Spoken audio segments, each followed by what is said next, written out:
Thank you, everyone. Now I will introduce our speakers for today. We have Savi and Adam, both members of Spring based in Toronto. And before I hand it over to our speakers, I'll just explain how the meeting will work. The speakers will go first for a total of about 25 to 30 minutes. Then we'll have an activity followed by questions and comments from the audience. The speakers will respond to your questions and comments at the end in their concluding remarks. If you'd like to speak, please raise your hand and I'll add you to the speakers list. I'll be using an equity speakers list, which means I may not call on you in the sequence you raise your hands, but will prioritize Indigenous, Black, comrades of color, women, and first-time speakers. Questions and/or comments are welcome, but please try to keep your contributions to 3 minutes. This will allow for more contributions during the discussion. Finally, we encourage you to post to social media throughout the conference to share your thoughts and experiences. Please use the hashtag RedOctober2025. You can tag Spring on all platforms using SpringMag.ca. And now over to our speakers.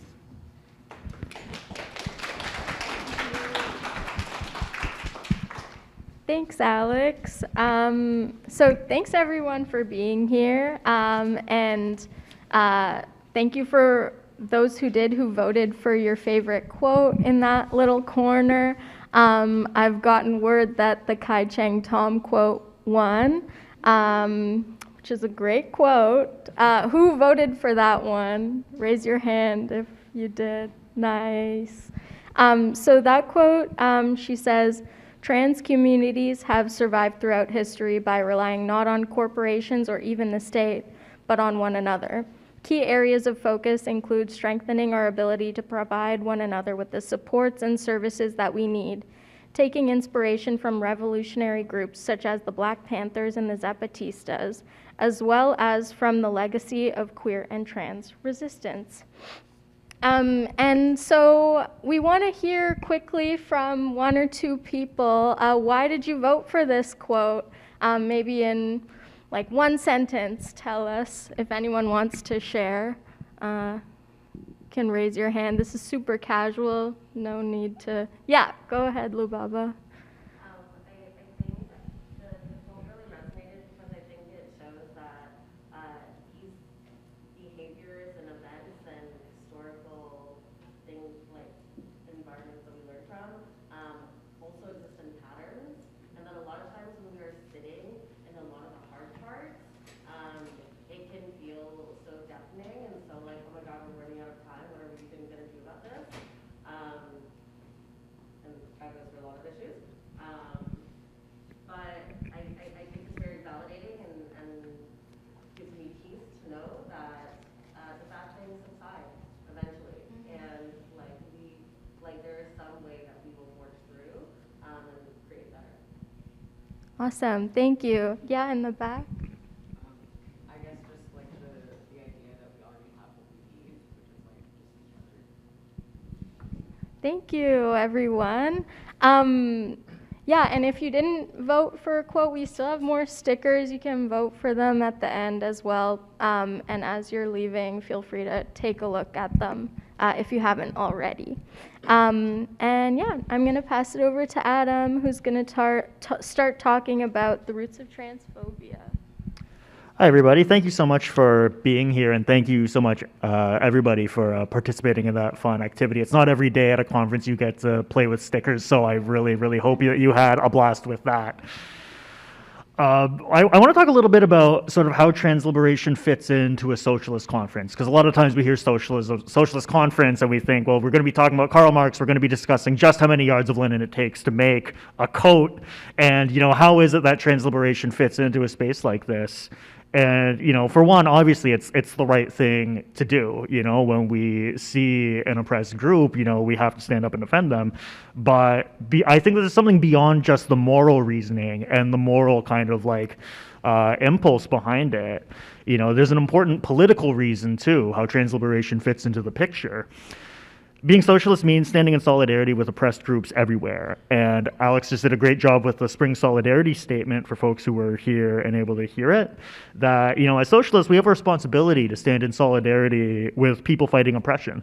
And you can't have socialism. You can't have a world that's built with workers of the world in mind, where one group of workers is not free.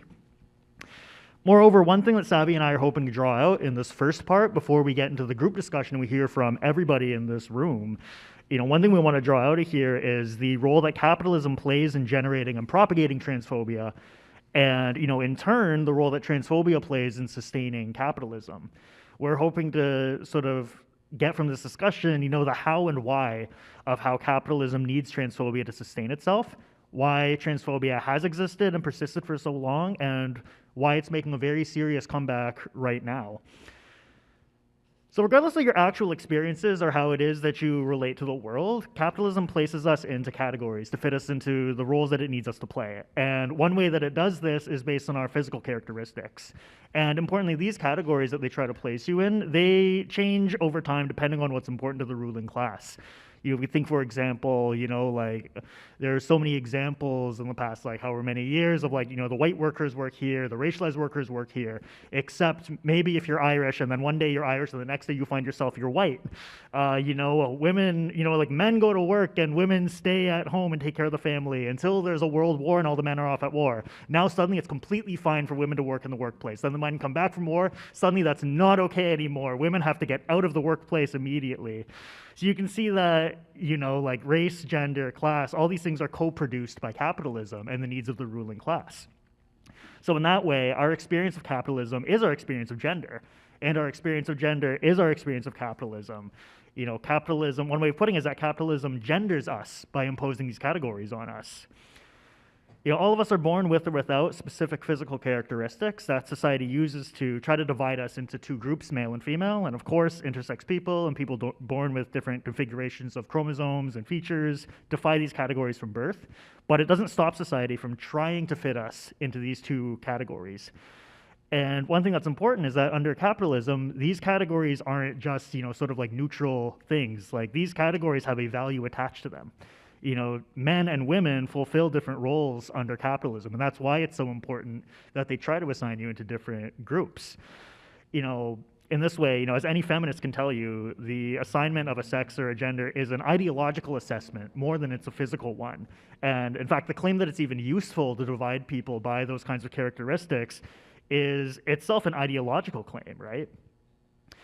And that hasn't always been the case around the world, and especially in pre-colonial societies. Savi's going to touch a little bit on that later.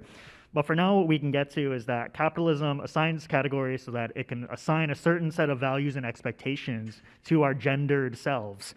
And when that happens, when capitalism does that, any deviation from those kinds of roles becomes punishable. And Savi's going to get through this a lot better than I ever could, but throughout history, punishing sex and gender and deviations from these kinds of roles capitalism places on us, the disciplining and policing of that has been very fruitful for capitalism. For one, cis-straight gender roles can be used as moral standards to help enforce a moral order and consolidated authority. You think right now of the moral panic that's being whipped up right now about trans women in sports, and heaven forbid they pee in the same bathrooms as other women.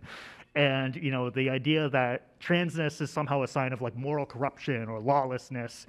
And one thing that the far right does is they push this line and then they position themselves as protectors of women and protectors of law and order, and they use that to drum up support. It doesn't matter if it's true or not, it's obviously bullshit, but it's one tactic that they use to whip up support for themselves.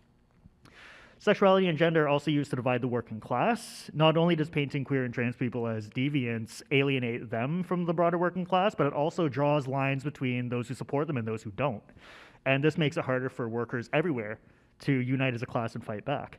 It also justifies other oppressions that happen under capitalism. So when England was, very much so in the practice of colonizing Africa, one thing that they did was they pointed to the sexual freedoms and practices of the African people. And they pointed to it and said that these are signs of moral deviance.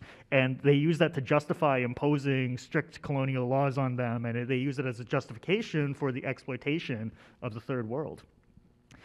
Lastly, these gender roles are also really important for the social reproduction aspect of capitalism. How a society sustains itself, how a society creates an endless number of laborers that capitalism can use to extract profit.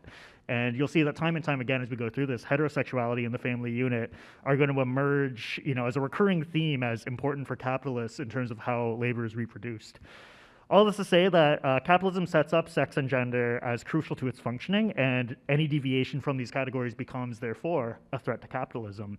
And I'm going to pass it to Savi now to talk a little bit more about how those categories emerged. Thanks, Adam. So yeah, one of the questions we think it's important to talk about when we're talking about trans liberation is where trans oppression comes from. And of course, we won't be able to cover the entire history of humans and capitalism, colonialism, and the gender binary all in one talk. But we're hoping to try and start the discussion and lay a foundation that can help us better understand the history and the systems at play. So as Adam just discussed, transphobia and capitalism are intimately connected. The oppression of gender variance has not always existed. It's with the emergence of class societies that strict gender binaries and gender ideologies were constructed and have been forced onto peoples around the world through violence and assimilationist policies. In other words, transphobia has capitalist colonial roots. And next slide. So the earliest missionaries used Christian beliefs and patriarchal family structures in an attempt to disrupt the social and political systems of indigenous peoples and also to colonize their lands. They saw sexuality and gender diversity among indigenous communities and viewed it as deviant and threatening. Leanne Badasamosake Simpson writes in the book Kitsanak, colonialism has imposed an artificial gender binary as a mechanism for controlling indigenous bodies and identity. And we can see this in the residential school system where heteronormative gender roles were forced onto indigenous children. So European colonizers brought to the Americas and also around the world a commitment to uphold and spread heteropatriarchy and the gender binary. And for example, on his colonial expedition across Panama in 1513, the Spaniard Vasco Núñez de Balboa ordered the execution of 40 Cueva Two-Spirit people. He unleashed dogs on them, on the people who were referred to as sodomites and men dressed as women. We can see that violence against gender variance goes way back, but it also has always served a larger political purpose in terms of seizing power and seizing land. In terms of binary thinking, we can also look at philosophers like René Descartes, who is seen as one of the fathers of modern Western philosophy. He's the I think, therefore I am guy. And from there, we get more robust thinking about, or philosophizing, about a range of dualisms. So this separation of mind and body, separation of humans from animals being viewed as like soulless beings, which is crazy. And then also the binary between man and woman, nature and culture, which essentially puts into words the worldview and like the super fucked up foundations of Western colonial society. Yeah, and pass it to Adam. Great, thank you so much for that, Savi. And I'm going to be digging into a little bit of a different part of the history, and I'm going to focus on a little bit on the history of gay liberation in this section. And I certainly don't mean to imply here that trans history or trans people or trans identity can simply be subsumed under the umbrella of broader gay or queer history. Because, especially when there have been a lot of sections of queer liberation movements that have not been trans inclusive. But nevertheless, I think there are important examples of broader working class fights for sexual liberation that open the door for trans liberation by pushing back on this same kind of like disciplining and policing of gender as we've seen, throughout centuries around the world. So sort of like, you got to start somewhere. So sort of like near the onset of capitalism and the end of feudalism, there are all sorts of new ideas going around about freedom and what freedom means and what does it mean for us to live, to exist, René Descartes, the Enlightenment, all those fun things that we've carried with us all these centuries. And as the working class is starting to challenge power, the ruling class is looking for a way of commanding authority and finding a way to get people to obey them that isn't based on, well, God told me I could be the king.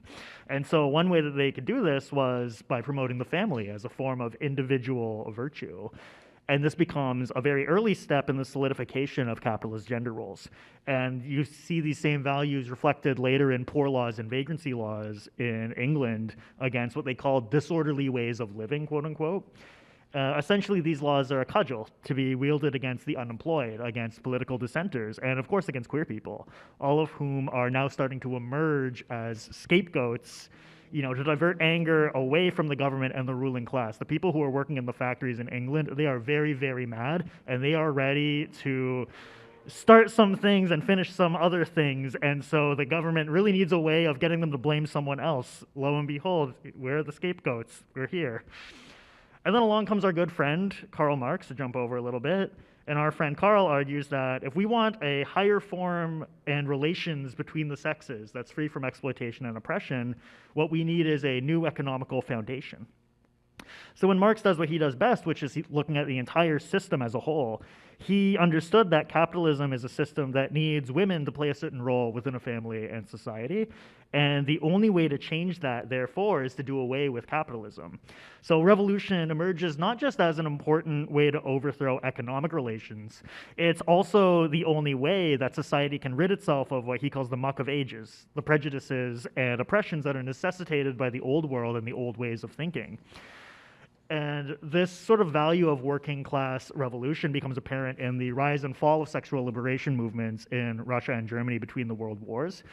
In early 20th century Russia, industrialization and a newly developing working class creates all sorts of new openings for different kinds of sexual and family relationships that are breaking with the old ways of social control.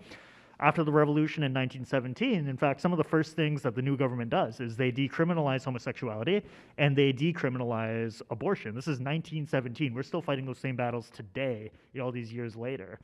And they did these under the guise of being rid of the old ways of Tsarist Russia. Hannah D., who wrote this really fantastic book that I really recommend called The Red and the Rainbow, what they wrote is that, what finally gave such momentous life and movement to this struggle for sexual liberation was the practical struggle by millions of people to uproot all of the structures of oppression. This wasn't fought alone in a silo. It was part of the broader working class movement to overthrow everything. And so bolstered by what's happening in Russia, the German people undertake a revolution of their own. And in Germany, they overthrow the Kaiser and they create a new German republic. And the German Social Democratic Party, the SPD, they're sort of the main socialist force in Germany at this time. They had a bit of a history of defending gay rights. They jumped in on the Oscar Wilde trial and gave an opinion about that. But it's really in this new order of society that gay culture really starts to take off for them. There's freedom and there's new institutions, and that means a new form of public life. But eventually what happens in the German Republic is that the revolution starts to stall. And the SPD ultimately betrays the revolution, and they kill off Rosa Luxemburg, and they kill off hundreds and thousands of other revolutionaries. And so by the time the SPD actually finally forms government, one of the first things it does, it recriminalizes homosexuality. And then, as they struggle to stay in power, they keep moving rightward, trying to find support, and predictably that means they weaken on gay rights, and the weakness of the left and the weakness of the SPD becomes a real opening for fascism. And when the Nazis rose to power, they pushed an agenda not just of racial purity, but also of the importance of family, which is code for all sorts of things. And we know how this ends. It's Jews, communists, gays, all manner of folks are rounded up and killed en masse. In Russia, meanwhile, the revolution is also starting to stall there. Material conditions are getting worse through famine. There are attacks by capitalist states. And in the resulting power struggle, Joseph Stalin sees an opportunity to consolidate his authority through a new moral order. So it had been legalized in 1917, but in 1933, homosexuality is recriminalized. Abortion is recriminalized in 1936. And, he needs laborers to sustain socialism in a single state in a global capitalist order. And so the family unit again becomes a central piece of this. And this is very oversimplified for the sake of time. We could do a whole session on the history of this. And in fact, there was one just before lunch that was really great. But, the big thing here is that two things become really apparent through these examples, for me at least.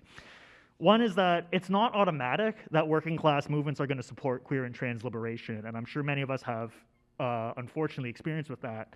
But just as mass working class action is the only force that's strong enough to overturn capitalism, so too is it a powerful vehicle that can deliver us from all other forms of oppression as well.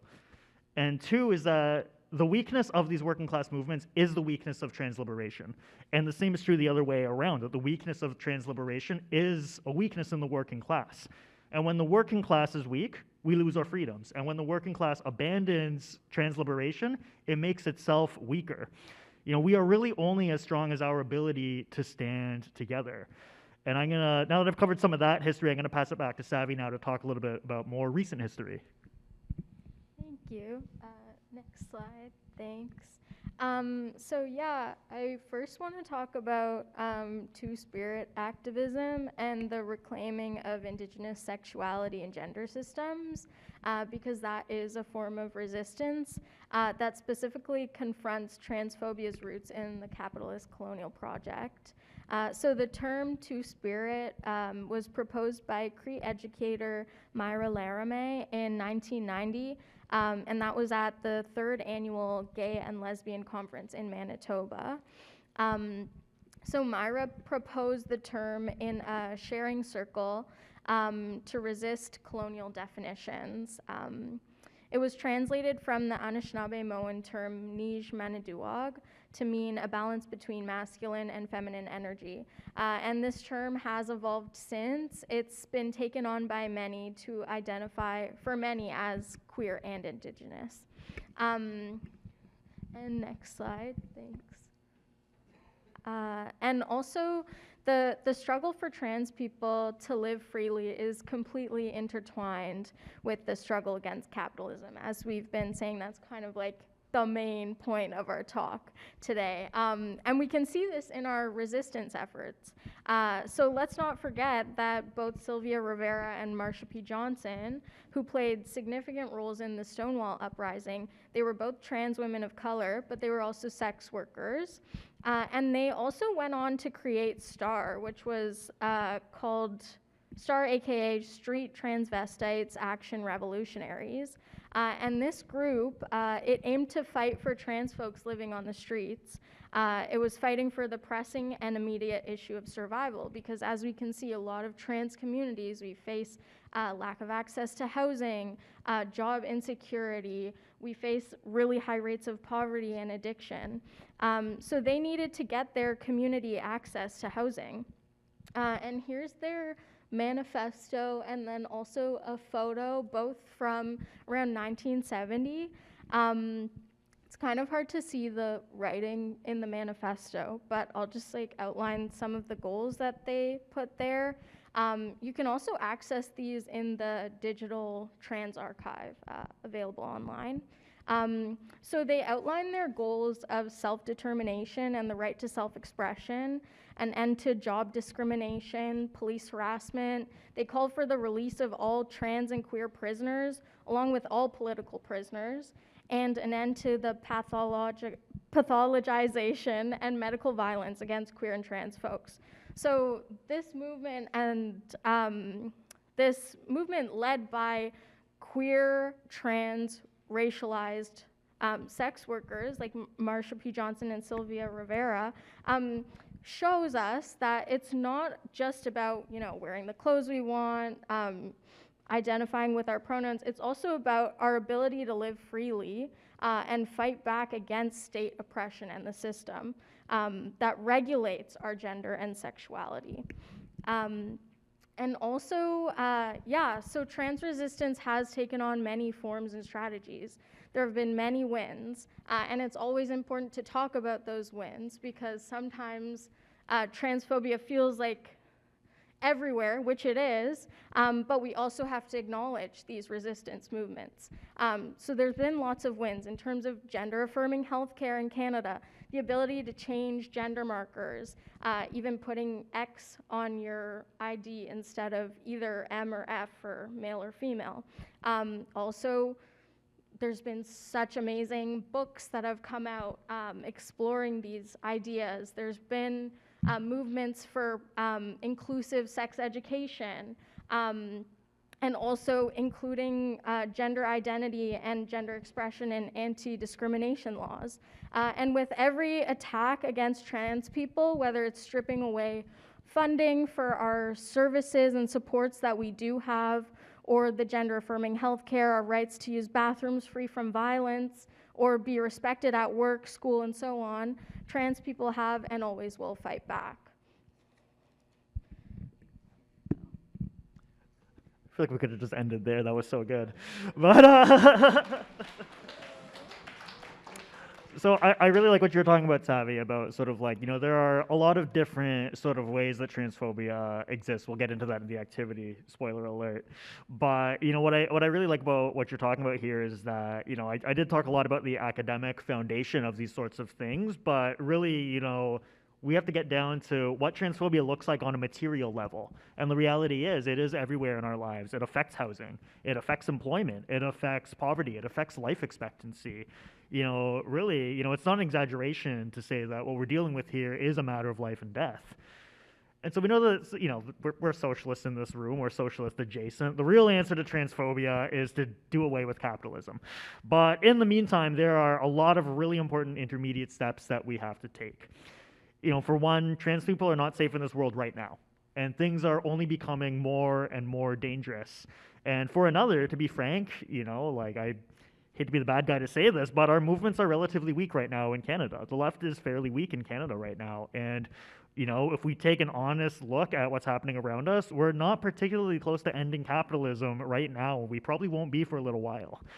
It's going to take time for the people around us to build the confidence to fight and not just expand their political imaginations, but also to be willing to stand up for it. Something we talk about a lot in Spring is that we believe that people are changed through struggle. And what that means is not only are there important fights for trans people that need to be won in the interim under capitalism for rights and resources, but involving other people in those struggles will make our entire movement stronger in the long run. Victories aren't going to be perfect under capitalism. We know that. But it's only through fighting for them that we as a class can gain our confidence and coherence to take on these bigger and bigger struggles. If we're going to wait for the perfect anti-capitalist trans struggle, we're going to be waiting for a damn long time. And if we're waiting instead of getting involved in movements now, we're not going to be ready when the opportunity presents itself. We're seeing the rolling back of trans rights that we've won in the last 10, 15 years. Like within my political lifetime, rights that I've seen that we've won are already being rolled back. And I have not been doing this for that long. Anti-trans violence and discrimination are on the rise. This targeting of wokeness, which has now become just an umbrella term for anything that conservatives find unsavory, it's put a massive target on the back of our trans comrades. And until we're in a position to overthrow our rulers and build a new world, we have to find ways to stop the harm and expand the rights of trans people to participate in society in full. And in the longer term, fighting these battles in the intermediate and winning creates public support for the fact that trans people exist and are deserving of everything needed to live and thrive. And it's only by bringing other people in that we can really unite the class between genders, between cis and trans people, and build a working class movement that's strong enough for all of us.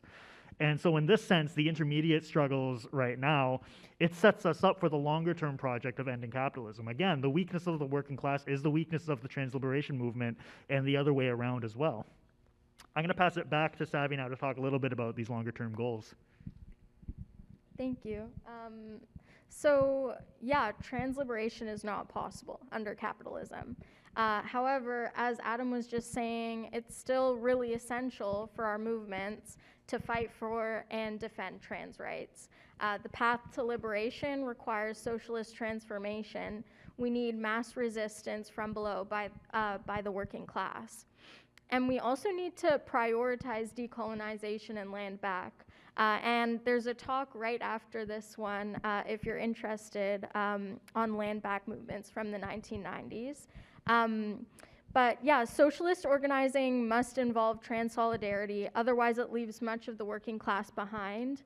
And if we're thinking long term on how we build a strong working class movement, we need to make a conscious effort into fighting for and defending the rights of trans people to exist everywhere. Otherwise, our movement is weak, and it will not lead to the liberation of everyone. And I'll end the speaking portion with a quote from Laura Miles. It's actually on the wall over there as well. Resistance to trans oppression and oppression in general is part of the working class struggle for a better world, a socialist world. Trans liberation has a relationship to all the struggles against the oppressive and exploitative system under which we live. And then, did you want to explain the activity? Or, oh, sure, yeah. Okay, thanks everyone for sitting through the talk.